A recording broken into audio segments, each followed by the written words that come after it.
So, Dimitri, let's start off with what didn't happen in Ottawa today, and that is the fact that the 20 or some odd, how many, you say there are 24? 24. 24 caucus members who called on Justin Trudeau to basically put up or shut up. And he's basically told them, if I'm getting this right, thanks for coming, but I'll get back to you with no decision, right? No, not really, Aaron. No, what'd he say? He actually said, I'm staying, and if you don't like it, the door is right there. Don't let it hit you on the way out. These 24, I guess you want to call them rebels, I like to call them the 24 Judases. They spent the last few weeks getting this letter written up and getting a bunch of signatures on them from other caucus members. So a total of 24 caucus members signed this letter. This letter was presented to the Prime Minister, but there was one page missing, Aaron, the signature page. They did not have the backbone to put their money where their mouth is, as they say. So Justin Trudeau has made up his mind. It is clear that he is going to fight the next election campaign. And I do want to touch on something that Brian Mulroney always used to tell me. He said, Dimitri, you always dance with the one that brung you. And I want to take you back to April 2013. April 2013 is when Justin Trudeau became Liberal leader. He inherited a party that had the worst election result in Canadian history as far as the Liberal Party goes. They only had 35 MPs. He won a majority government in 2015, to the great surprise of everybody, including my friend Thomas Mulcair, who thought that 24 Sussex was a skip and a hop away. He won another election, albeit minority government, in 2019. And he won a third election, again, albeit a minority government, in 2021. So when he started off in 2013, 35 caucus members, he's now at 152, 153, plus or minus. My conclusion is the other 120, they owe their jobs to him. And Aaron, let's not forget, politics is a team sport. We win together and we lose together. And I want to draw the parallel with the 2015 election campaign, where my Prime Minister Harper, lost the election. And some caucus members, like John Baird at the time, Minister of Foreign Affairs, said, you know what, I'm going to bow out this one. I'm not running again. If Liberal MPs don't want to fight the good fight, which they will potentially lose in the next election, and there's nothing wrong with that. You know, parties win elections, they govern for 8 to 10 years, and then there's a change in government. If they're not willing to fight that fight, then step out of the way so that others that truly believe in fighting for their convictions, and we can debate those Liberal convictions if you want, but not for today, let others fight that battle. I found what they did, to be completely honest with you, completely disingenuous from the basic principles of politics, which is team sport and fight till the end. Justin Trudeau has every right to make the decision as to whether or not he's going to be the Liberal leader in the next election campaign. And I think he's made his final decision. You know, I will say to that, first of all, we have to point out that none of these people are cabinet ministers, right? And secondly, and I've heard this brought up before as well, you know, when you're worried about, you losing your job in the next election because people in your riding tell you that they blame Justin Trudeau and you feel, well, I'm going to be out of a job if he doesn't. I never understood that. As you just said, it is a team sport. And just because you're worried about losing your job, that's the reason you want to have the guy who led your party basically bow out? I don't get that.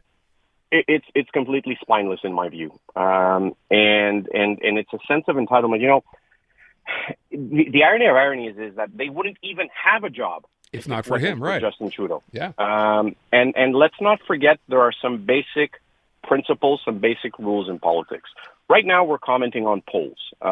It is, yes, almost a foregone conclusion that the Liberals will lose the next election. Having said that, two basic rules, and I'll add a third one to it. The first one is elections actually matter. The second one is a week in politics is an eternity. And the third one, never underestimate Justin Trudeau. Well said.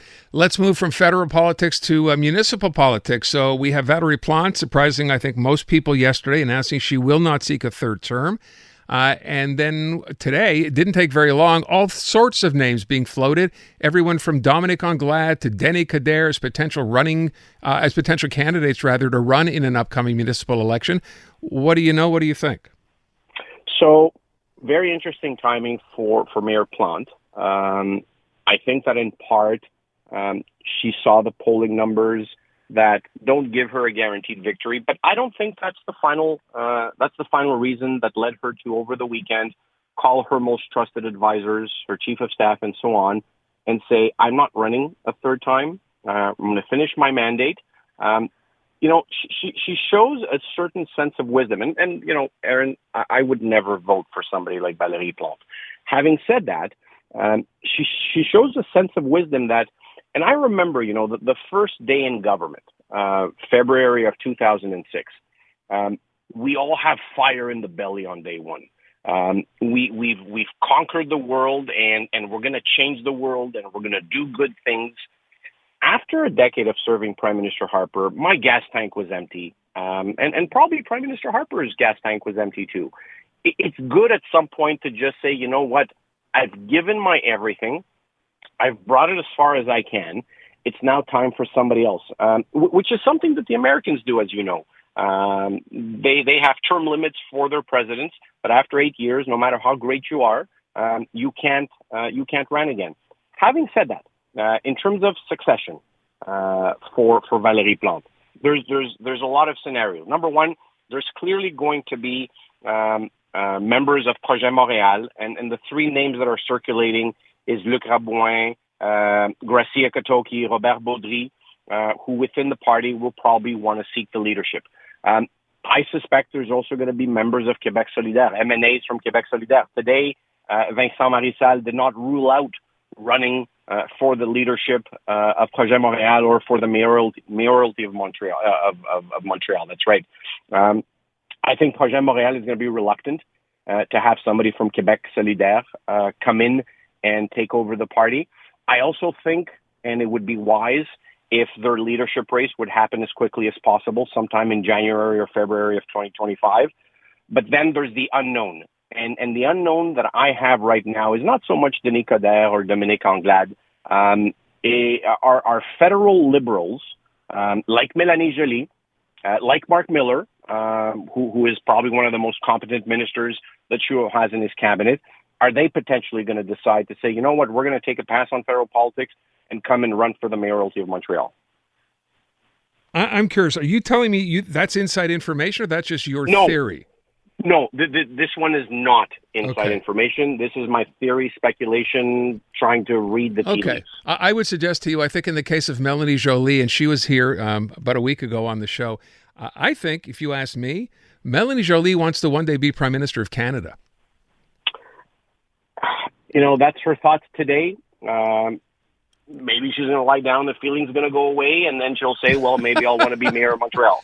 Maybe she'll lie down and the feelings will go away. Okay. I want to get back to something you said a minute ago, Dimitri. With respect to, you said I would never vote for Valérie Plante. Why not? Well, Aaron, come on. It's not a state secret. I'm a conservative. Valérie Plante is It's municipal politics.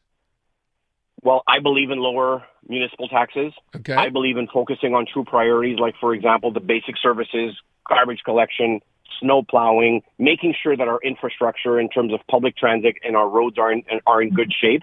And those are not clearly the priorities of Valérie Plante. I mean, my friends back in Park Extension, that's where I was born and raised, they're frustrated over how many bike paths exist across Montreal. They're frustrated over the fact that parking spaces are being taken away so we can plant a flower of beds. That wouldn't be my priority or a bed of flowers. As Mayor of Montreal. Now, let's not start any rumors, Aaron. I live in Toronto. I'm not eligible. I would point out, and I think a lot of people obviously agree with that. It's interesting when you talk about infrastructure, though, because it would seem to me, and I'm not, I don't have a horse in this race because I'm not talking about, voting, but I would guess this administration has probably invested more in infrastructure than any administration before it in the last 20 years. They have, but every time I come to Montreal, I'm stuck in traffic. Every time I come to Montreal, my car is full of yellow cones underneath. Well, there is that. Dimitri, thank you so much. And by the way, just to get back to what you said about Justin Trudeau, so have you changed your mind? We're not looking at prorogation anymore. Is that off the board? Oh, I do want to tell you one more thing. So cabinet shuffle is on its way. Okay. Don't expect much. It's going to be a minor one.